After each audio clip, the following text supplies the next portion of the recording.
അപ്പോൾ ഒരു newly couple അവരൊരു പഴയ അപ്പാർട്ട്മെന്റിലേക്ക് താമസം മാറാണ്. അപ്പോൾ അവിടുത്തെ പഴയ ഓണേഴ്സ് വിട്ടിട്ട് പോയ ഒരു ഫ്രിഡ്ജ് ഉണ്ട്. ആ ഫ്രിഡ്ജ് തുറന്നു നോക്കുമ്പോൾ അവർ കാണുന്നത് അതിൻ്റെ അകത്തൊരു പുതിയ ലോകമാണ്.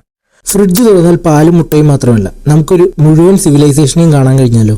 അതാണ് ലവ് ഡെത്ത് റോബോട്ട് എന്ന സീരീസിലെ ഐസ് ഏജ് എന്ന എപ്പിസോഡ് പറയുന്നത്. നേരത്തെ പറഞ്ഞതുപോലെ ഒരു കപ്പിൾ ഒരു പഴയ അപ്പാർട്ട്മെന്റിലേക്ക് താമസം മാറുന്നു. അവിടുത്തെ പഴയ ഫ്രിഡ്ജിൽ നിന്ന് ഒരു ഐസ് ക്യൂബ് എടുത്തതും അതിൽ നിന്ന് അവർക്ക് കിട്ടുന്നത് ഉറുമ്പിനെയോ ഈച്ചയോ അല്ല, ഒരു പഴയ മാമത്തിന്റെ ഫോസിലാണ്. മാമത്തിൽ തുടങ്ങി മധ്യകാലഘട്ടവും കടന്ന് അമ്പരച്ചുംബികളായ കെട്ടിടങ്ങൾ പണിതുയർത്തുന്നതും അതുപോലെ തന്നെ ന്യൂക്ലിയർ വാറും അവർ ആ ഫ്രിഡ്ജിനകത്ത് കാണുന്നു. വെറും 10 മിനിറ്റ് ഫ്രിഡ്ജിലേക്ക് നോക്കിയ അവർക്ക് പക്ഷേ കിട്ടുന്ന റിയലൈസേഷൻ വളരെ വലുതാണ്. മനുഷ്യവർഗത്തിന്റെ വളർച്ചയും വിനാശവും അവർ ഒരു ഐസ് ക്യൂബിനോളം വലുപ്പത്തിൽ അതിലൂടെ കണ്ടു. എപ്പിസോഡിന് അവസാനം ചെറിയൊരു ട്വിസ്റ്റ്. ഈ ഒരു എപ്പിസോഡ് നിങ്ങൾ കണ്ടിട്ടില്ല എന്നുണ്ടെങ്കിൽ ഈ ഒരു എപ്പിസോഡ് കാണാനായി വേണ്ടി മാത്രം എൻ്റയർ സീരീസ് കാണണമെന്നില്ല. ഈ എൻ്റയർ സീരീസും ഓരോ എപ്പിസോഡ് ഓരോ കഥയാണ്. ആക്ച്വലി നല്ലൊരു സീരീസ് ആണ്. ഓരോ എപ്പിസോഡിലും ഓരോ നല്ല കഥ തന്നെയാണ് ഇവർ ഉൾപ്പെടുത്തിയിട്ടുള്ളത്.